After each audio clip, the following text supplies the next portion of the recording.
As a culture, we are obsessed with money. Even if you think you're not obsessed with money, you probably tie at least some part of your perception of your security to your money. Our fixation with money often causes us to compromise who we are. We put off our authentic self-expression and the fulfillment of our dreams until after we have the money. When we internalize the message that it's not okay or profitable to be who we are and how we are, we stop ourselves short from accessing true freedom, our natural power, our creativity, even our health and well-being. Today's guest is on a mission to help you break free from the illusion of money. New York Times bestselling author Kyle Cease has a gift of merging comedy with personal transformation. As a comedian, Kyle has 2 #1 Comedy Central specials and was voted as #1 ranking on Comedy Central's Stand-Up Showdown. After leaving his job as an award-winning comedian, Kyle dedicated his life to helping others and created Evolving Out Loud, which is a growing community with over 400,000 members worldwide. Kyle has personally coached over 15,000 people, and his YouTube videos have been watched over 60 million times. Kyle has made over 100 TV and movie appearances, including Jimmy Kimmel Live and The Late Late Show, and his speaking events regularly fill large venues across the United States.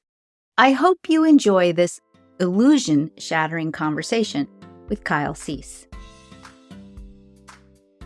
You're listening to Quantum Revolution with Karen Curry Parker, exploring new frontiers in consciousness, science, and evolution. Join us in intimate conversations with cutting-edge scientists, spiritual leaders, artists, disruptors, and visionaries who are working towards reframing the narrative of our future by healing the rift between spirituality and science, reclaiming creativity, and laying the foundation for a new world. And now, here's your host, Karen Curry Parker. Hi, everyone, and welcome to Quantum Revolution. I'm Karen Curry Parker, and I'm so excited to have with us today a very special guest, Kyle Cease, who's going to be talking to us about the illusion of money. And I'm just really excited to have you here, Kyle. Thank you. Oh, thank you for having me. I'm honored to be with you. I want to start really just off the top, straight to the heart of the matter. I think that the conversation about money is an incredibly charged, I think it's a powerfully evolving and oftentimes very painful and frightening conversation to have. I will bring with you into this conversation my own experiences with money, and I don't know if you've had similar experiences, but certainly I will say that at various points along the way in my own life story, I've been bankrupt. I've lost a house to foreclosure, just like almost everybody did in 2008-ish.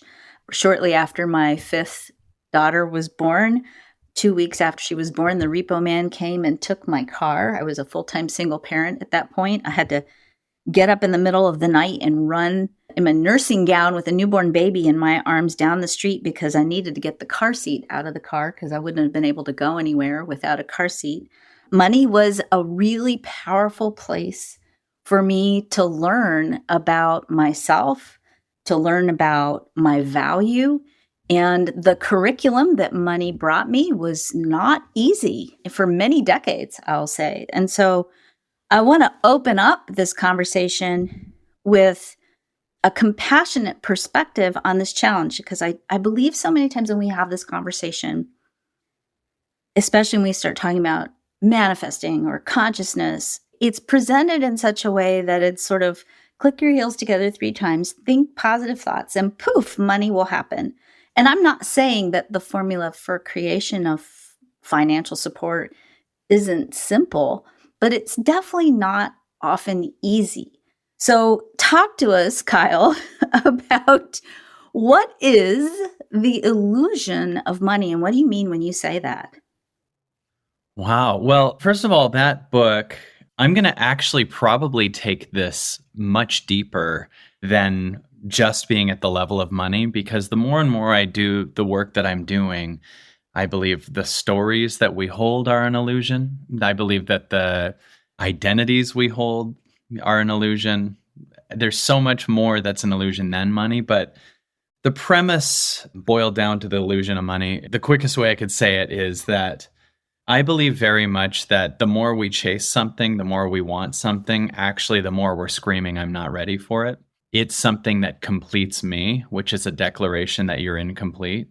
And one thing that we forget is that every dollar you've ever made, every relationship you've ever brought into your life, every moment of joy or manifestation or anything came from you, in which case you should be excited about you. And you're the source of everything you've ever brought in. So it's really weird when we decide mentally to make money this thing that's bigger than us when we're the one that brought it in. I mean, money doesn't bring us in unless, like it's we are this now moment. And that now moment is where all your creative ideas are. That now moment is just an expansive being. That now moment just proves worthiness. There's no such thing as unworthiness. All of these things are premises that we created for ourselves to create limitation based on our childhood. One of the analogies I use in the book, The Illusion of Money, is imagine you and I are out in the woods and I round a corner and you don't see where I go and I find a waterfall. It's ongoing waterfall. Wouldn't it be weird if I just grabbed a cup, filled the cup up with water, ran back to you, didn't mention the waterfall and said, look, a cup of water? You'd be seeing a cup of water, but you'd realize that it's limited because you don't see the waterfall. So you'd be looking at it from a limited place. You'd be like, do I have enough water to pay rent? Can I donate any water? Your whole idea of water would be limited because you're looking at a limited cup of water. But if I took you to the waterfall, you'd understand the infinite flow of water and you'd understand that you're the source of it. And it's all right here. The first thing you do is just be like, well, we can donate a bunch. We can show other people. We can move based on our highest callings and not based on the limitation of lack and fear. And we can show other people that they are a waterfall. That's what we would probably dedicate our life to. And the fact that we create money as this scarce thing when there's only one you, that's much more scarce. You're the only one of you. And there are callings that you have that are trying to, without you understanding this, take you to higher levels of all kinds of stuff, including income. But often we don't follow them because we're scared we'd lose money. And that principle, keeping a job you don't like so you can make money, in most cases is actually costing you so much more money. And we do this with everything, thinking that this person outside of me is the one versus I am, and I have a connection with someone who's also understanding that they're the one. That's an expansive relationship. But when we make something outside of us bigger than us, I believe life has to take it from us to prove to us that we're enough without it. Our job in this moment is to understand that the now is more powerful than all the things that you think are bigger than you. And all the past stories, everything are here for a reason. But if you start to really get the infinite power of you, you'll realize that you created a scarcity mindset because you grew up with parents that had egos. And in order to survive, you had to become whatever you needed to become to get your circumstances the way you need them. Well, you're a grown up now. And so we're out of that kind of thinking. And if we don't move constantly in our 40s and 50s as if we're still 5 and let our fear-based ego not do what it needs to do to survive like it did in the 60s or 70s, and instead we live in the now and realize we need to stop moving from a place of fear-based survival and that the now is trying to expand you way beyond any of this, you're going to be completely free. And the byproduct of that is a massive abundance. It's just impossible for you to be in that freedom and not abundant. People that are listening to your podcast or know my work are doing much more awakened work than just the you got to hustle really hard to make money concept. We're here trying to figure out why we're on this planet and who we are. And I find the more I follow what I'm learning and move in accordance with what I'm supposed to do to be in that higher alignment, the byproduct is easily more money, more joy, more love, more abundance.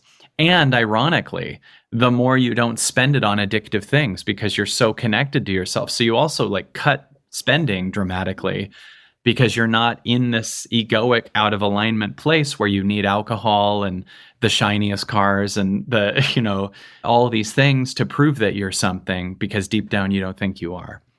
Does that make sense? It totally makes sense. And I want to bring us back in the conversation to that place where you have someone, and that can be, I don't know if you go into that space, but I certainly every once in a while still have to rework myself out of that space where you have this cognitive understanding of, okay, there is no lack. The quantum field is infinitely abundant.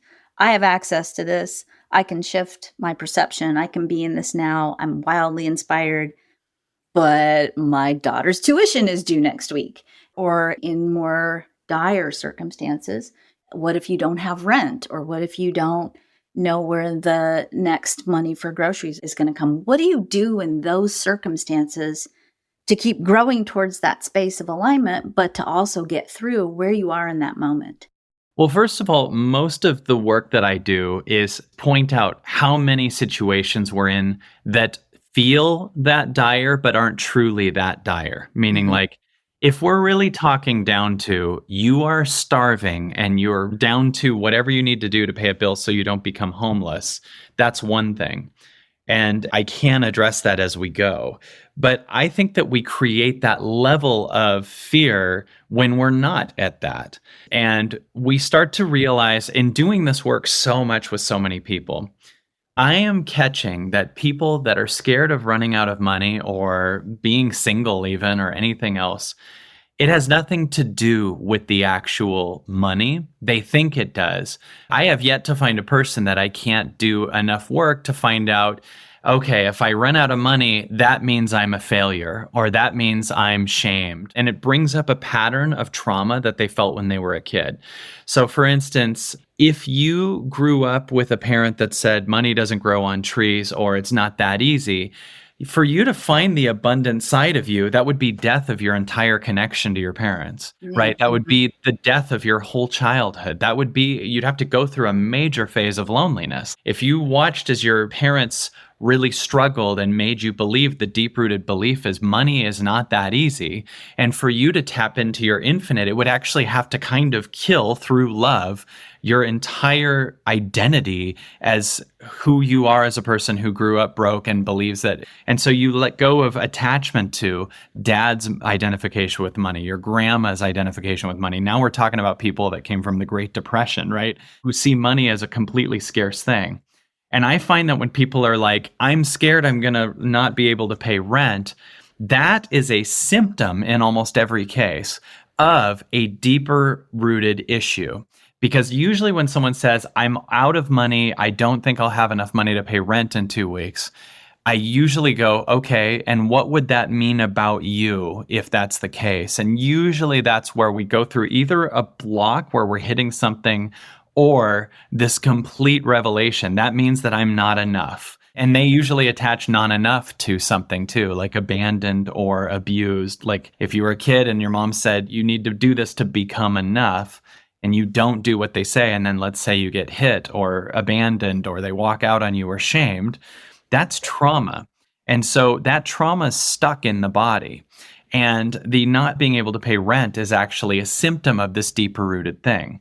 I find that once that trauma is transcended, you're actually tapping into a world of abundance that you didn't know was there. Because life up until that moment was, don't be abandoned, don't be shamed, don't be hit, don't be yelled at, don't hear mom say, I told you so.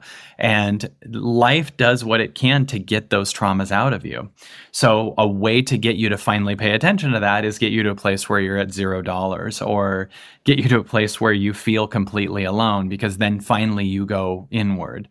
Not to go too far off on a tangent, but I almost believe 2020 and beyond were the years where we finally had to go inward. In other words, like 2019, 2018, we had our circumstances in most cases, not every case, but decent enough that we didn't have to look within. The identity of most people, a lot of people at least, is as long as I have my job till retirement or I have this person and I can see that we're together forever, I don't have to look in the now and see what's here. I just have this kind of trajectory of a future that I can just grab onto and never have to know who I truly am. And then in 2020, all of our patterns were scrambled and everyone had to let go of everything that didn't truly align. And they had to go inward and not necessarily be able to go to that job or hold on to that relationship or keep family members that you're in arguments with about the pandemic, and keep people in your life. Like people are letting go of relatives, siblings, parents, exes. To move forward, we're actually having to kind of merge with source more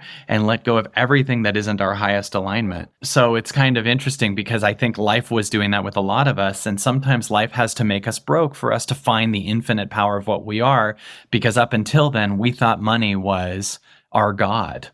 And for a lot of people, if you had enough money in the bank, you never had to look inward. And in a way, egoically, we were living in a cage, and life is going, I need you to lose a lot of comfort in order to find the infinite power of what you are and realize that's worth way more than money.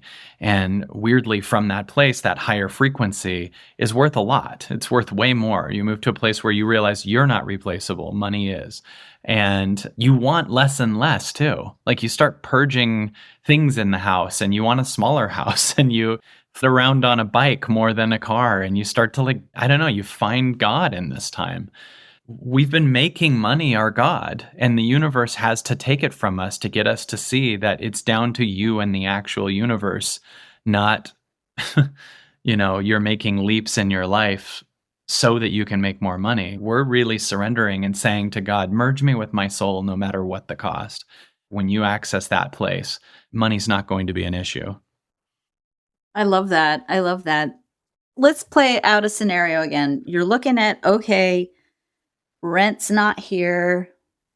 Great. I'm so thankful. This is a lesson from source, reminding me of my power. I'm going to stay in this moment and stay open. And then the argument for your limitations kicks in. And all of a sudden, the yes, buts kicks in. What do you do when the yes, but, or the old narrative, or the metaphors, or the vehement protection of the story of your trauma kicks in, even though you may cognitively know, like, hey, that's an old story. How do you transcend that narrative?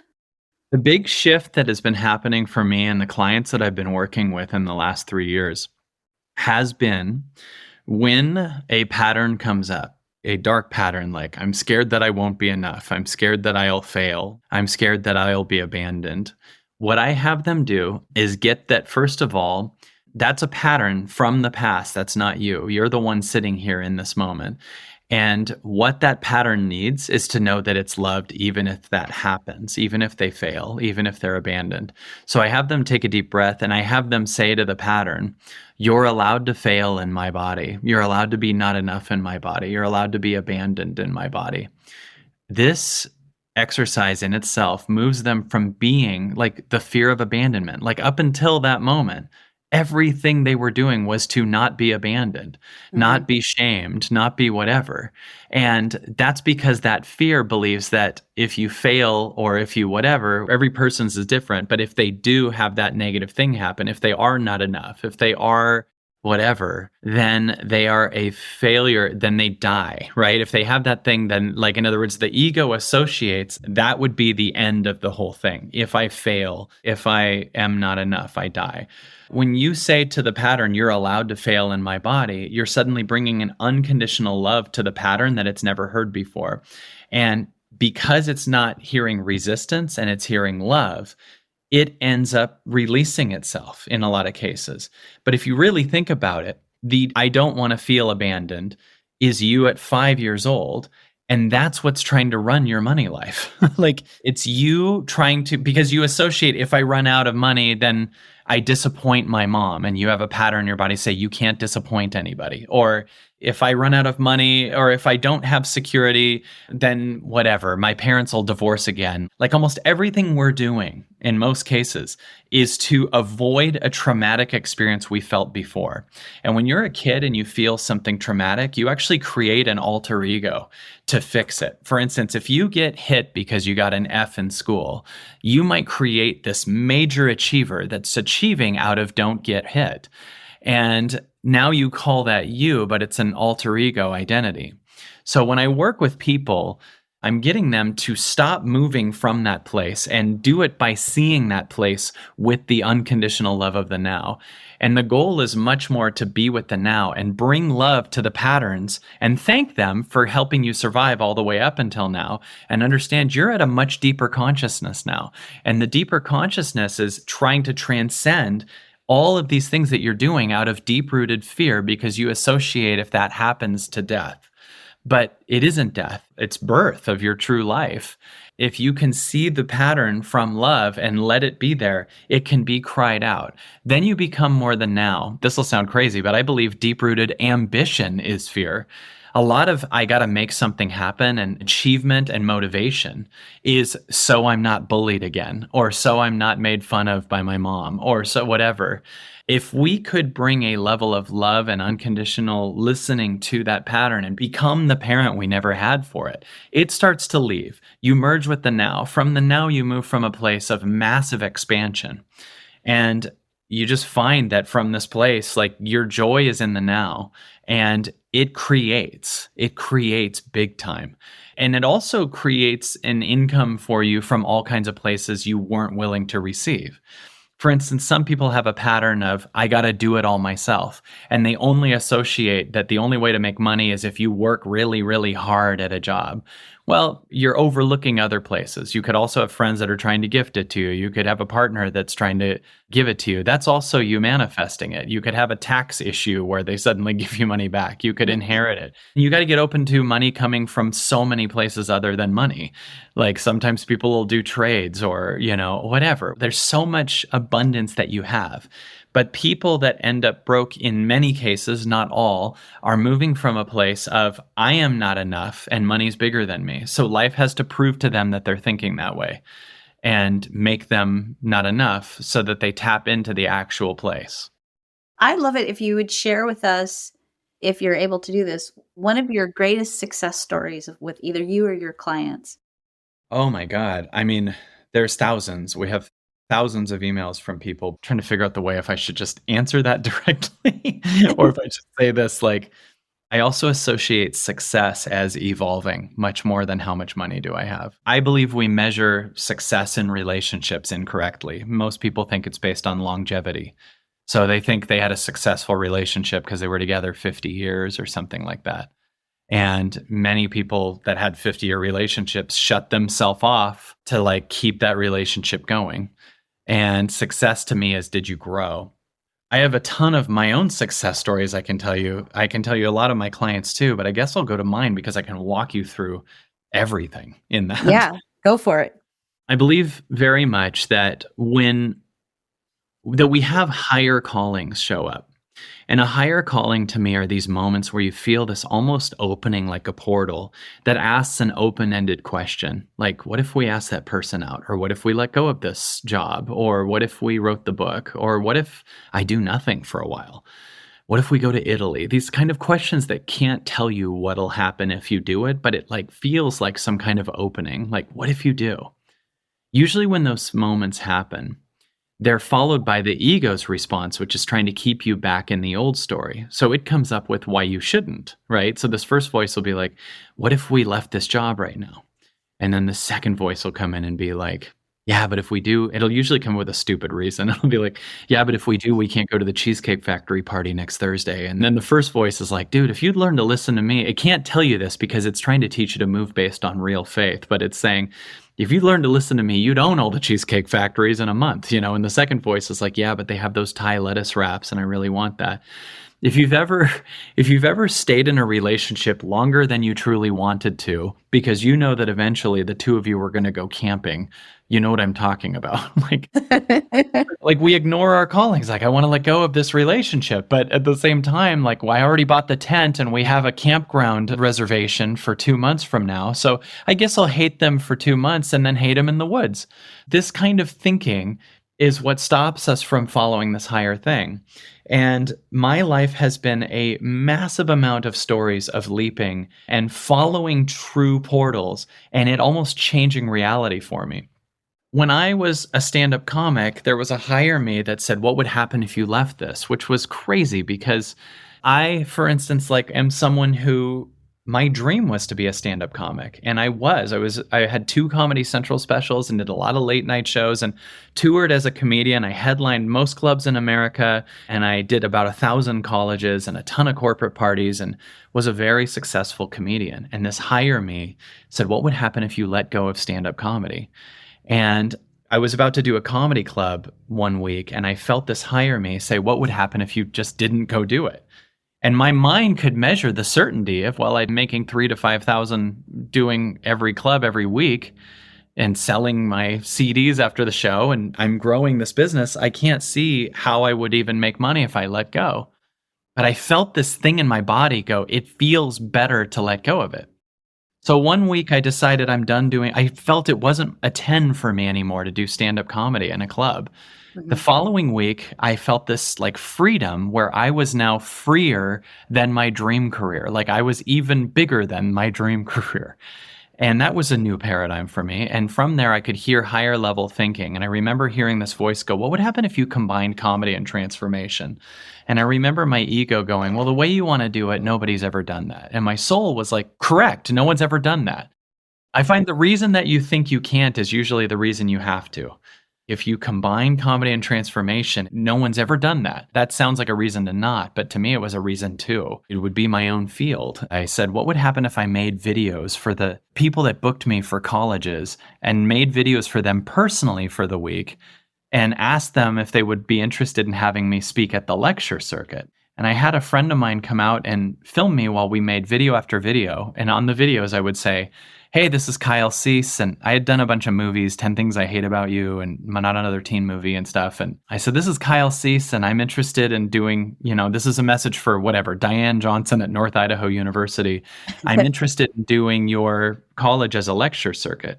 And I made like 500 videos. Now, my friends that week were going, you could be doing a comedy club this week for like $3,000, $4,000. What are you wasting your time making these videos? Well, eventually, like 100 people that saw the videos booked me, and that was for a much higher price. We're like talking more like 10,000 a pop. I was suddenly booked at like 100 colleges. So hundreds of thousands to like 1 million were coming in. And for me to do what I truly love when I let go of the certainty of money. And then I had an agency that was a huge agency, and they were taking 10% of the gigs, but they had nothing to do with this. In fact, they wanted me to go back to being a stand-up comic. They didn't want me to do this comedy meets transformation thing. So they were taking 10% and were not in alignment with me anymore. Now, my mind could justify keeping them because they were getting me auditions for movies. And I now have a rule that if I'm justifying keeping something, I have to let go of it. In other words, what I do for a living, I don't explain to anybody. And I also have a 5-year-old daughter, and I never think to myself, well, she gets good medical, so I'll keep her as a daughter. That would be crazy. But I know we know what it's like to keep something we don't like and justify it. Like, I hate this job, but I'll get a promotion in 6 months. Or that person treats me like crap, but they did get me a nice dinner once. When you justify something, that's your mind kicking in and explaining to you why you're ignoring your heart. And your heart knows what to do, but we've created this ego that's explaining to yourself why you're not following your heart. So I felt it in my heart, let go of this huge agency. And that was a crazy moment, but now I'm finding my alignment with myself is even bigger than the agency. It was right after that I get this call that Eckhart Tolle's people and Jim Carrey's people have created an event, and they wanted me to come speak at it. And they combined forces at this thing called GATE, Global Alliance of Transformational Entertainers. They asked me to come speak at it. And I have to say how crazy it was, because it was almost as if when I let go of the certainty of the agency and I let go of the certainty of stand-up comedy and had no idea what was on the other side, my career skyrocketed infinitely faster when I had no idea what was coming versus my little mental vision board, my ego's manifestation. I went on stage and had an amazing set, and a bunch of people in the audience were producers, and they started offering me parts in movies on the spot without even auditioning. So it was like when I let go of the agency who gave me the certainty of the auditions so I could get movies, I suddenly was getting movies. And I think it's kind of funny how we think we need all these things on the external, and then we make those things more our God than ourselves. I have lived a life doing what I can to follow this higher me. And I eventually was doing these events in 1,400 seat theaters and did 7 sold out 2-day events at this one theater called the Alex Theater. And then I felt this calling in my body that said, what if we did the Dolby Theater? That's the 3,400 seat theater that they do the Oscars. And I felt this calling in my body that said, what if we did it? And we called the Dolby Theater.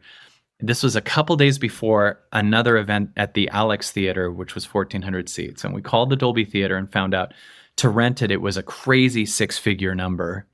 And I felt all the fear in my body that goes, what if we put that deposit down? And what if it didn't work? What if it's not sold out? What if it doesn't fill? But I heard this higher me that goes, I want to do it. And I followed the higher me and I said, okay, we're in. And we rented the theater. When I decided to say yes, I moved from being a person that wants to do the Dolby Theater to a person who does the Dolby Theater.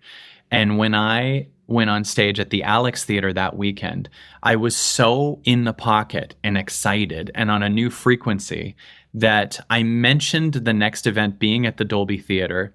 I wasn't even pitching anything. There was no one in the back of the room. And someone in the front of the room jumps up and runs to the back, and then another person and another person. And I said, what's going on? Where's everybody going? And someone in the theater yelled, they're all trying to be the first to get tickets to the Dolby Theater. And then everyone jumped up and ran to the back to get tickets. And no, we weren't even selling it. And so we had to stop the event that I was doing in front of everybody so my team could run to the back and sell tickets. We had 1,250 people in the room that bought 1,700 tickets. So without even trying, I converted 130% without any effort. It was almost like the universe could sell way better than I could. The now and my leap had to be matched. And then once we sold those tickets, it was extremely easy to fill the rest. So immediately we got the money back right there. And suddenly I did this Dolby Theater and we did this event at, it's the same room that Will Smith smacked Chris Rock.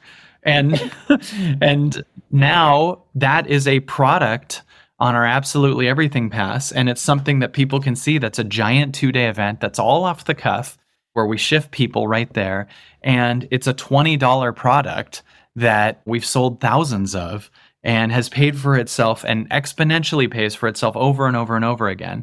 Because when you let go of the old story and you move into the higher thing, you're creating a new world that mirrors your leap. So it's impossible for the higher thing to not come in. But when you're trying to manifest something in the old paradigm, you're still the old small egoic self that's trying to make things happen. But deep down, you don't believe you're worthy of it. So when you manifest it, you still sabotage it. And our job is to heal those wounds through looking at the lies, through the patterns, through the lens of love at the patterns that say these things aren't me. Because you can try to manifest stuff all day and you can bring stuff into your life and you can achieve stuff. But if those core wounds aren't healed, like for instance, if it's deep rooted in your body that you're someone who makes $20,000 a year and then you manifest $1 million, that's death to your entire story. So you're going to sabotage it. So it's healing the story that's deep rooted in your subconscious through inner work in the now, moving to the actual truth of your worthiness, your freedom, all of what you are, and watching as the world mirrors that. It's very easy. It really is. And the ego says it's not easy, but the soul goes, it's now. Every time I followed the higher thing, it's taken me to a miraculous new world. And I have stories like that with clients. I'll tell you a story that isn't about money, but it is in the exact same realm of kind of miraculous. I had a woman who was a client who came on because she was really upset that her mom hasn't spoken to her in 8 years. And she was working with me. And she, I got her to a place where I let her see how much control she had and that she's deciding that her mom's journey should include her and that her mom has a right to live her own life and doesn't owe her anything. She got to a place of total freedom, released the pattern in her body that said my mom should be calling me and staying in contact with me, truly got to a place of freedom on the call. And at the end of the call, her mom freaking called her. It was almost as if the life was showing her your pattern inside of your body that says this should be happening is the thing that's blocking it. You're not making any room for it to happen because you're trying to control it. And when you finally surrender what is, you let the universe take over. And it's not your 5-year-old you trying to make something happen out of unseen survival patterns. I love that. Every time I'm in contact with your work, I'm always reminded of how simple it is and how our natural tendency or our unnatural tendency is to want to make it complicated, but it is simply sometimes as powerful and easy as saying, I'm going to go do what feels good, which is a mind-blowing idea, but also I think the most important idea that we can give ourselves the gift and the courage to allow. Thank you for all those stories. Yeah, and I just would add to that, if you do what truly feels good, even if you have no measurable result on the other side, meaning like if you're down to, I should really work extra tonight, but I really want to sit in my backyard and do nothing, I promise you that second one that feels like a 10 energetically will actually bring more abundance to you than you straining and overworking on an egoic construct. The one story keeps your old story alive. The idea of I should, that thinking, you should, that's trained conditioned patterning. And we're on this planet to learn what we truly are and not just be what we were taught from our childhood. And so when we're saying like, I should do this versus what I want to do, if you start to follow what you want to do, you're moving more and more to the essence of what you truly are. And every should is not what you are. That's conditioning you're wearing. That's patterned conditioning being thrown at you. And so when you follow what you want, meaning like, I don't know what this will look like, but I'm just going to let go and do nothing, or I'm going to just call a friend, or my soul wants to eat healthy today, or fast, or just go for a walk. I don't know what'll happen. You're opening the door to a portal that's trying to take you closer to what you truly are. And you'll notice that when you're connected to what you truly are, it's very abundant. There isn't a scarcity thinking based on the past. So for people that are like, I'm going to follow what I do want, not what I do want as long as it makes me money even, not what I do want and I can see what the results are. This is about you surrendering all shoulds and discovering what you are. You'll be shocked at what's on the other side. Beautiful, beautiful. So your book is The Illusion of Money. The movie, The Illusion of Money, is available to be downloaded and to watch for free on your website, kylecease.com. And talk to us for just a minute about the Absolutely Everything Pass.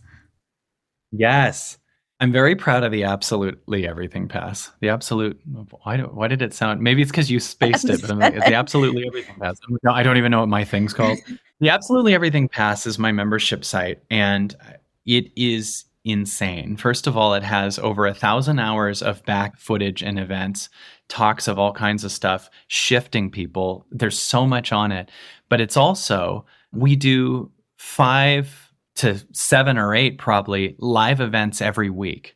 To give you an example, on Sunday, I do a live call talk and do a connected meditation.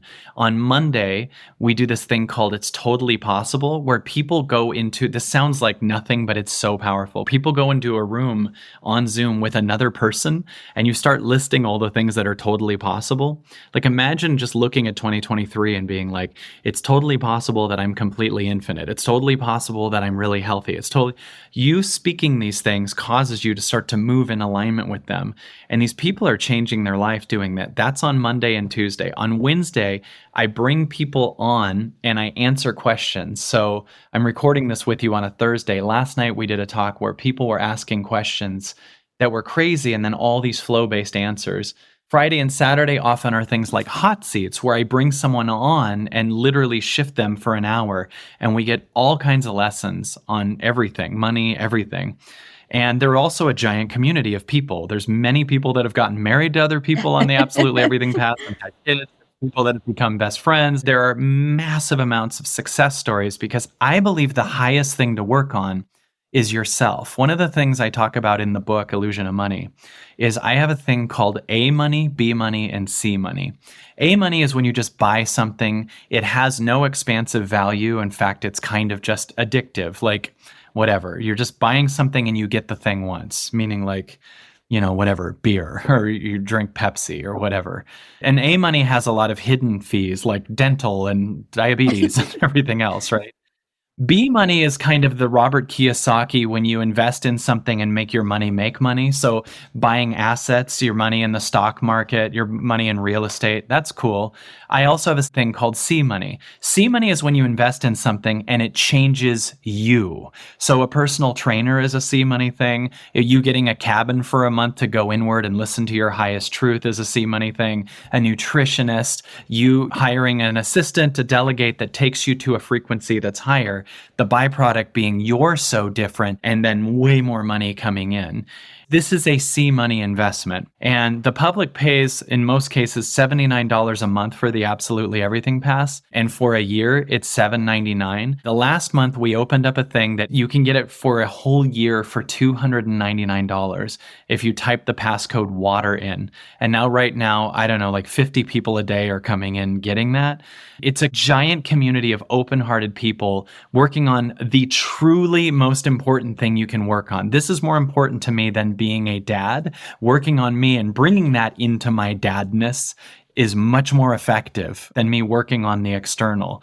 Me working on me, my truest connection, and bringing that in as a friend, as a listener, as a dad. This connection is more important to me than my business, and that's why the business is thriving, right? So most people work on the external thing. This is you working on you and your connection.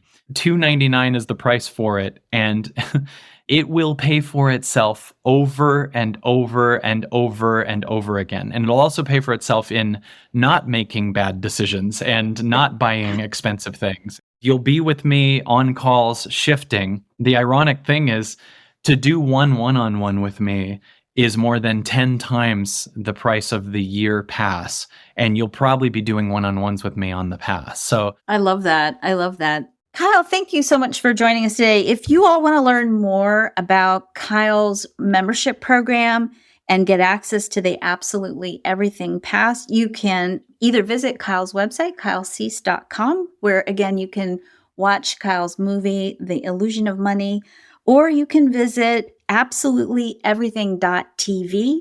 Again, remember, if you want to sign up for Kyle's program with the discount that he was so generously offered today, the discount code is the word WATER, and we'll post all the details to that offer below in the show notes. So be sure to take advantage of that program.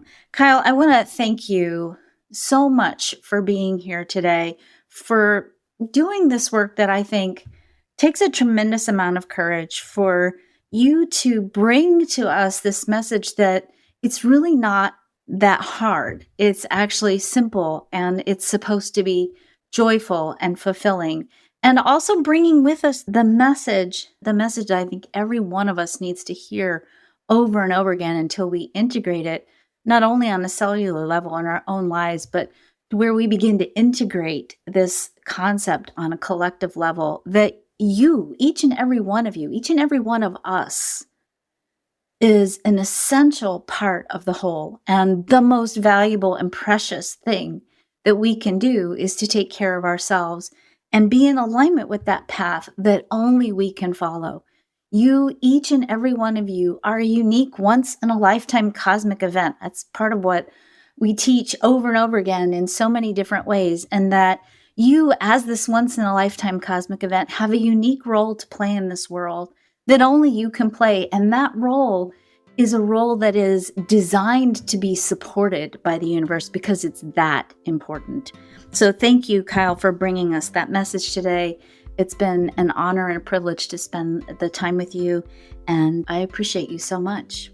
I appreciate you so much too. I had fun. Thank you so much for having me, and congrats on having a great show and doing great work. And it takes one to know one. So everything you just said to me and to the world is accurate for you too. You wouldn't have that and be saying that if you weren't connected to it yourself. So thank you so much.